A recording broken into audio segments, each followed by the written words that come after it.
Hi there, my name is Trinity, and today I'm going to be ranking every Colleen Hoover book I've ever read from the worst to my best.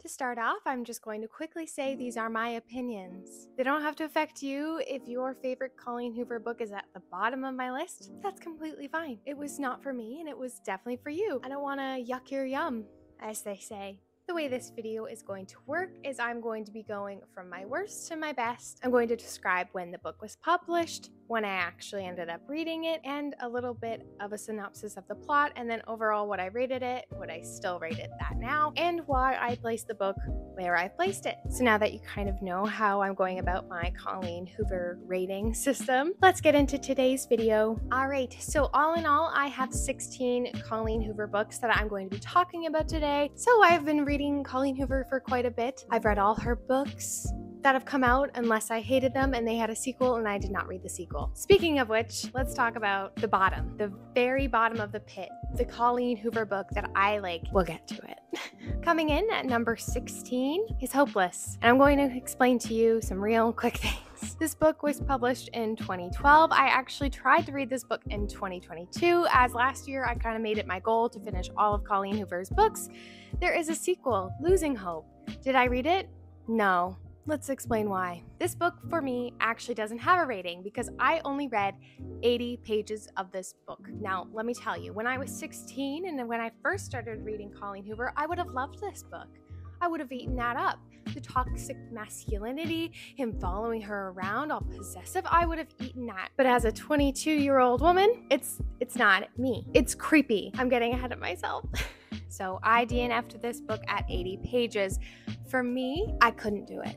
I could not do it. I don't remember any of their names. Let's give a little synopsis. Skye is a senior in high school, meets Dean Holder, a guy with a presumptuous reputation that rivals her own. From their very first encounter, he terrifies and captivates her.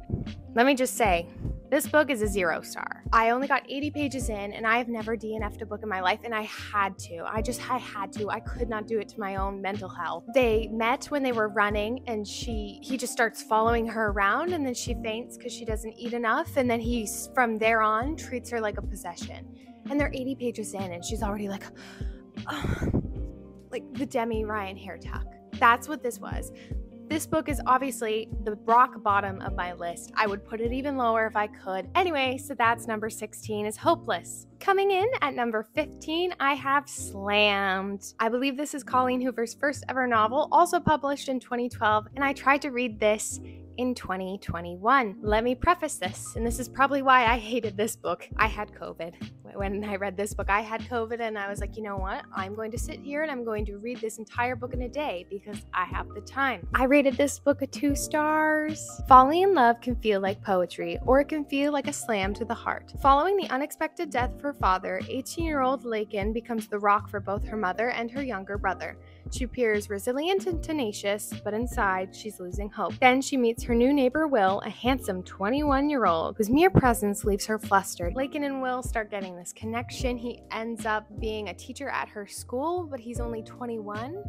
Make that make sense? It doesn't. She has a younger sister, he has a younger brother, they become best friends. They kind of have this Arya and Ezra kind of connection is what this is, but make it a little younger. Everything in this book was a cliche. Every single thing that happened, I'm like, that's not believable. That's not happening. I'm like, oh yeah, now they're in love. Oh, now he's punching someone. Oh, now this 2 stars. There are more books in this series. I'm never going to buy them and I'm never going to read them.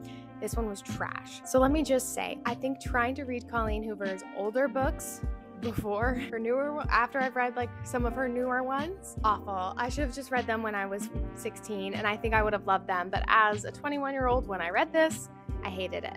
2 stars. Let me just also say that this was my first ever Colleen Hoover book that I ever rated low. Ever. Like, I love Colleen Hoover. Let me get number 15, my second lowest book at a 2 stars.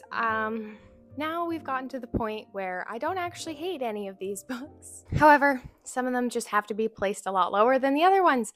So coming in at number 14, I have Too Late. Salome will go through hell and back for those she loves, and she does every single day. After finding herself stuck in a relationship with a dangerous and morally corrupt Aja Jackson, Salome will do whatever it takes to get by until she's able to find a way out. Nothing will get in her way.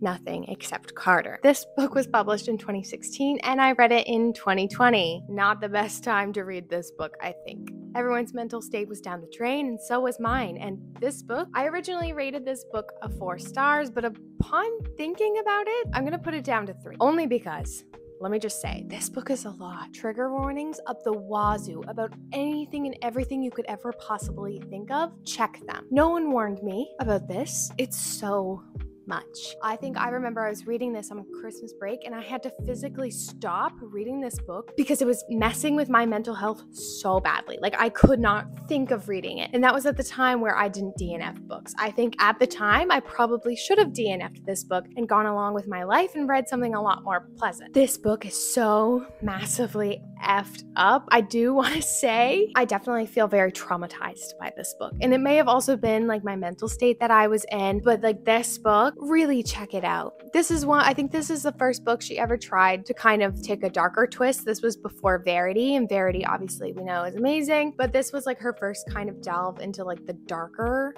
romance, twisted kind of thing. I think it was a lot. It was too much. But yes, number 14 is Too Late. Number 13 is All Your Perfects. This book was published in 2018 and I ended up actually reading it in 2019. The last thing Quinn expected was to meet the love of her life just outside her fiance's front door. A year after leaving behind their cheating partners, Quinn and Graham are in a perfect relationship that seems designed by fate. 7 years later, their perfect love is threatened by their imperfect marriage. The memories, mistakes, and dreams that they have built up over the years are tearing them apart. The one thing that could save them might also be the very thing that pushes their marriage past the breaking point. What I remember about this book, and I do not remember a lot about this book, which is why I've rated it at number 13. I remember I read this book and then I went away to school and I came back after break and I was like, you know what? I want to read a book. So I grabbed it again and I started reading it again and I forgot I read this book already. It was just so forgettable. The relationship was good. I'm assuming I cried at some point. I actually didn't even rate this on Goodreads. That's how forgettable this book was to me. I didn't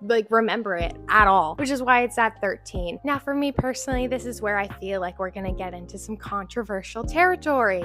So just remember that these are my thoughts. Coming in at number 12, published 2022, which I read in 2022. Is It Starts With Us. I know, everyone was so excited. This follows Atlas and Lily. Lily and Ryle have just settled into a civil co-parenting rhythm with their daughter, when Lily suddenly runs into Atlas nearly 2 years after they last spoke. Elated that the timing finally seems to be right to give what they have together a real chance, Atlas asks Lily on a date, but Lily's excitement is almost immediately replaced by dread and anxiety when Lily remembers that Ryle, though no longer her husband, is still very much part of her life. This book is the sequel to It Ends With Us, and let me just say, I rated it a 3 stars. I love Atlas and Lily. Don't get me wrong, the nostalgia is there. I do indeed love them. I love their characters. This just felt like one giant money grab. Nothing happens in this book. If you love Atlas and Lily, cool, and here's your book. I didn't think it was necessary. It's unnecessary. It's a 3 stars still for me, but it was unnecessary, which is why it's at number 12. Coming in at number 11, I have Layla. This book was published in 2020. I read this book in 2021. I read it alone in my home, and I was a little scared. When Leeds meets Layla, he's convinced he'll spend the rest of his life with her, until an unexpected attack leaves Layla fighting for her life. After weeks in the hospital, Layla recovers physically, but the emotional and mental scarring has altered the woman Leeds fell in love with. So Layla is following a ghost. This one has ghosts in it. This was another kind of venture into her more supernatural, darker kind of turn on a love story. I remember this and I was very weirded out. I remember when I read this. I found the plot to be very confusing. It was very obvious right off the bat who everyone was and why she was acting weird and who this mysterious ghost person was. That's at least what it felt to me. It was, however, a little freaky, so I was a little freaked out reading it alone in my home. However, I just didn't enjoy it as much as I think I would have if this was like a 2016 read. I feel like as I'm making this video, I'm realizing that a lot of Colleen Hoover books I should have just left in my teenage years. But yes, originally I rated this book a 4 stars on Goodreads. I think going back, I'd probably rate it a 3.5 because it's entertaining, don't get me wrong. It's just confusing and weird and not what you expect from Colleen Hoover. Much appreciated though. If the back sounds interesting to you, go ahead, go and read it. It's just not one of my top coho suggestions. Coming in at number 10, so we're in our top 10 coho books, I have Without Merit. This book was released in 2017 and I read said book in 2017. I was on my coho shit, baby. I had just read all more for popular ones and she was feeding and I was eating it. The Voss family is anything but normal. Then there's Merit. Merit Voss collects trophies she hasn't earned and secrets her family forces her to keep. While browsing the local antique shop for her next trophy, she finds Sagan. His wit and unapologetic idealism disarm and spark renewed life into her, until she discovers that he's completely unavailable. Merit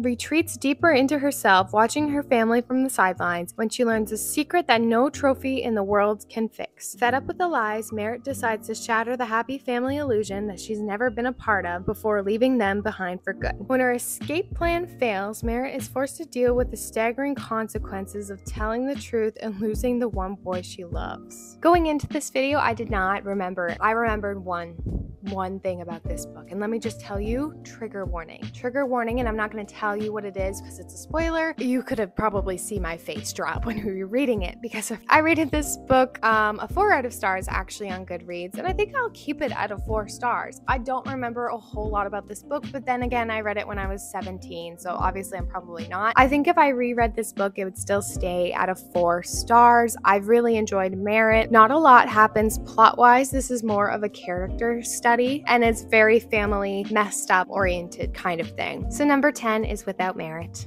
Number 9, I have Maybe Someday. This book was published in 2014 and I actually read it in 2022. At 22 years old, Sydney is enjoying a great life. She's in college, working a steady job, in love with her wonderful boyfriend Hunter, and rooming with her best friend Tori. But everything changes when she discovers that Hunter is cheating on her and she's forced to decide what her next move should be. Soon, Sydney finds herself captivated by the mysterious and attractive neighbor Ridge. She can't take her eyes off him or stop listening to the passionate way he plays his guitar every evening out on his balcony. And there's something about Sydney that Ridge can't ignore either. They soon find themselves needing each other in more ways than one. I rated this book a 4 out of stars in 2022. I think upon rereading this book, I think it would probably still stay a 4 stars. I like this book a lot because it follows music and a musician, and there's kind of a little twist in there that I wasn't seeing coming. However, it is not one of my top coho books just because there are certain tropes in this book that I also can't say because they're a spoiler. The tropes, they were just not my favorite. Maybe Someday, if you like music and you like romance and you like coho, I would definitely suggest this probably to maybe a little bit of a younger audience. Number 9 is Maybe Someday. Maybe Someday, also has 2 more books involved with that series, which I did all read, and I did kind of like Maybe Not and Maybe Now. I'm just gonna say right now, don't read these. You don't need them. Coming in at number 8, I have Heartbones. This book was published 2020. I read this book in 2021. Bea comes from a life of poverty and neglect. Samson comes from a family of wealth. When the two find themselves spending the summer as neighbors, they soon realize money is one of the few things they don't have in common. I believe that this book was Coho's attempt to kind of get back to her original teen romance kind of thing, but with like a little bit older teen romance is what I'm saying. This is very much a summer read. I rated this book a 4 stars when I read it. I would still rate this book a 4 stars. It's definitely a summer read. You should read this book in the summer. I didn't write a lot about this book because it was kind of just like another easy, fast-paced, read in 1 day, read in 2 days kind of coho read. That's the thing about Colleen Hoover. I could read her books 2 days maximum. Number 8, Heartbones. Now we're getting really nitty-gritty, close to my heart. We are at number 7, which is Confess. This book was published in 2017.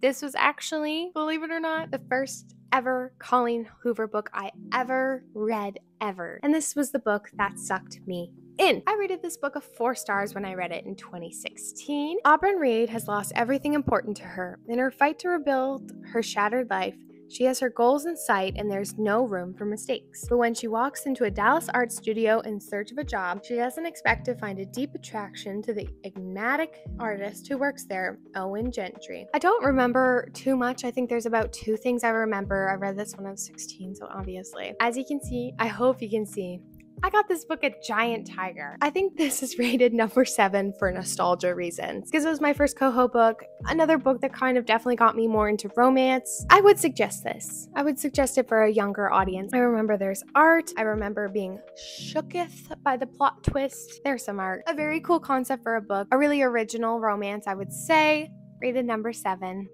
Confess. We have number 6, Ugly Love. This was the second book I ever read by Colleen Hoover, another reason why it's probably rated so high. This book was published in 2014. I read it in 2016 in my Coho discovery era. It's not exactly love at first sight for Tate Collins when she meets the tormented and secretive Miles Archer. They wouldn't even go so far as to consider themselves friends.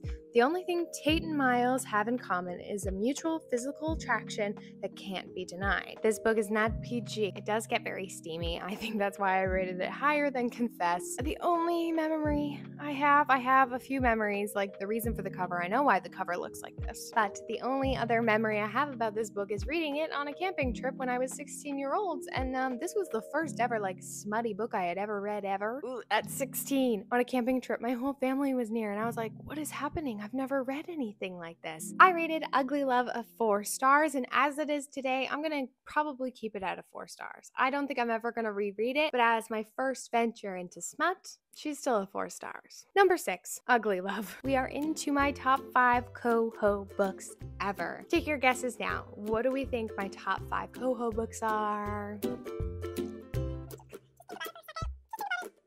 Okay, are we done thinking? Number 5, November 9. Another one of my OG Coho books. I think this is probably the third one. I'm gonna stop saying things like that. This book was published 2015. I read the book in 2017. Fallon meets Ben, an aspiring novelist, the day of her scheduled cross-country move. Their untimely attraction leads them to spend Fallon's last day in LA together, and her eventful life becomes the creative inspiration Ben has always sought out for his novel. Over time, and amid the various relationships and tribulations of their own separate lives, they continue to meet on the same date every year. I love this cover, and I loved it. November 9, I think, was my first ever 5-star Coho read, and I usually rate her books very high because I eat them up. They're very quick. I love them so much. I think it's gonna probably stay a 5-star. My number 4 Coho book is It Ends With Us. I know. This book is everywhere, which is part of the reason it's not higher up. This book, I'm going to be honest, it's totally overhyped. But for the time I read it, which was, let me tell you, this book was published in 2016. I read this book in 2016. I think the day it was released, I snatched it up and I read it. And I rated it a 5 stars. I'm not going to explain the plot of this one. Obviously, search up the trigger warnings. Everybody knows this book. It's all over the internet. Book Talk really took it and flew and lost the plot of the story. It's a beautiful story, beautiful novel. I really enjoy this one. I don't think I'm ever going to read it again because of the emotional state I was in, and I cried for 20 minutes. But this book stands at a number 4. I can't rate it any higher because, it's so hyped up. I can't. Number 4. It Ends With Us. My number 3 is Reminders of Him. This book was released in 2022. I read the book in 2022, so I read it at the perfect time. As soon as it was released, I was like, you know what? I'm gonna get back on my Coho game, and I'm gonna read her recent release. After serving 5 years in prison for a tragic mistake, Kenna Rowan returns to the town where it all went wrong, hoping to reunite with her 4-year-old daughter, but the bridges Kenna burned are proving impossible to rebuild. Everyone in her daughter's life is determined to shut Kenna out. This is one of those Coho books where it's just so classic Coho. I don't know if you know what that means, but if you've read all of her backlist, I think you would understand what I mean. This book is a 5-star. It's a 5-star, easy 5-star, because of how emotionally intelligent and wonderful and how gripping and you feel for these characters. You feel them so hard. You really feel for the characters because you want Kenna to be with her daughter, and the people who are taking care of Kenna's daughter have every reason in the world not to trust her and to not want her anywhere near her everyone is so justified in their feelings, and they know, and everyone knows, and it's just so complex. All the relationships, all the feelings, all of my crying was completely worth it. This book is a 5-star, and I just suggest the crap out of it. That is why this book is at number 3. Rated number 2, published in 2021, which I then read in 2021, is Verity. It's another really hyped up one. It's her second most hyped up book ever, and it has every reason to be. This is what Layla and Too Late were trying to do, but just couldn't. This book is perfection. Loan Ashley is a struggling writer on the brink of financial ruin when she accepts the job offer of a lifetime. Jeremy Crawford, husband of best-selling author Verity Crawford, has hired Loan to finish the remaining books in a successful series his injured wife is unable to finish. It is a mystery, romance, domestic thriller. It is the most kind of book ever. Which team are you guys? Also, tell me which team you are on. If you've read this book, you'd know what I meant if you read this book. I'm team letter. I think you'll know when you get to the end, and there's so many twists and turns, and you don't know who to believe. There's writing, there's everything. This book is phenomenal. I've rated it 5 stars. It's gonna continue to be at 5 stars forever, I think. This is my number 2 Coho book ever, Verity. Okay, you have one guess left, unless I've completely forgotten about a Coho book. If I have, let me know. I'll probably go read it right away. My number 1 forever ever favorite Coho book is Regretting You. This book was published in 2019. I read this book in 2020. Morgan Grant and her 16-year-old daughter, Clara, would like nothing more than to be nothing alike. Morgan is determined to prevent her daughter from making the same mistakes she did by getting pregnant and married way too young. Clara doesn't want to follow in her mother's footsteps. With varying personalities and conflicting goals, Morgan and Clara find it increasingly difficult to coexist. The only person who can bring peace to the household is Chris, Morgan's husband, Clara's father, and the family anchor. When Chris is involved in a tragic and questionable accident, the heartbreaking and long-lasting consequences will reach far beyond from Morgan and Clara. It was just like another one where, Coho released a book, let me grab it. And then I picked it up while I was waiting for my boyfriend at an appointment, and I was sitting in the car. It had me crying within before even 100 pages. Before even 100 pages, I was sitting in the car and I was crying, obsessively sobbing, and people were looking at me, and I had to physically put the book down and stop reading because I could not stop crying. This book is about a mother and a daughter and kind of their relationships, and then this tragic, awful thing that happens and how to move past that, but also them not really liking each other and not knowing what to do. I actually did a book exchange with my friends, and I gave my friend the one book, not realizing that the book exchange meant that they got to keep the book. And as soon as I found out, oh wait, they're keeping the book, I had to go out and buy another copy because this book is my number 1, just number 1 Coho book ever. Family drama, like the reminders of him, but it just slays more. 1,000% go back and read this book, and it would still be a 5-star. I think out of every Coho book, this book, nobody's ever mentioned it, and no one's ever said anything. It's not on any book talk tables, which is why it's my number 1, because it's not one of her more hyped up books. So I'm gonna hype it up real quick. So please, if you have not read Regretting You, please go read it. Please go read it. My number 1 forever ever favorite Coho book is Regretting You. So yes, those are all the Coho books I have ever read in my lifetime, not including sequels I didn't like. That's them all completely ranked. If you have your own ranking system, if you are like me and you have read every Coho book, please feel free to leave a comment rating all the books that you've read down below. Let me know if I've missed any Coho books, because I take very, very much pride in saying that I read Coho before Coho was the Coho. Anyway, that is all I have for today's video. I do hope you enjoyed. Like, comment, subscribe. Let me know your feelings. Give kisses, give love, and have a great day, everybody. Bye.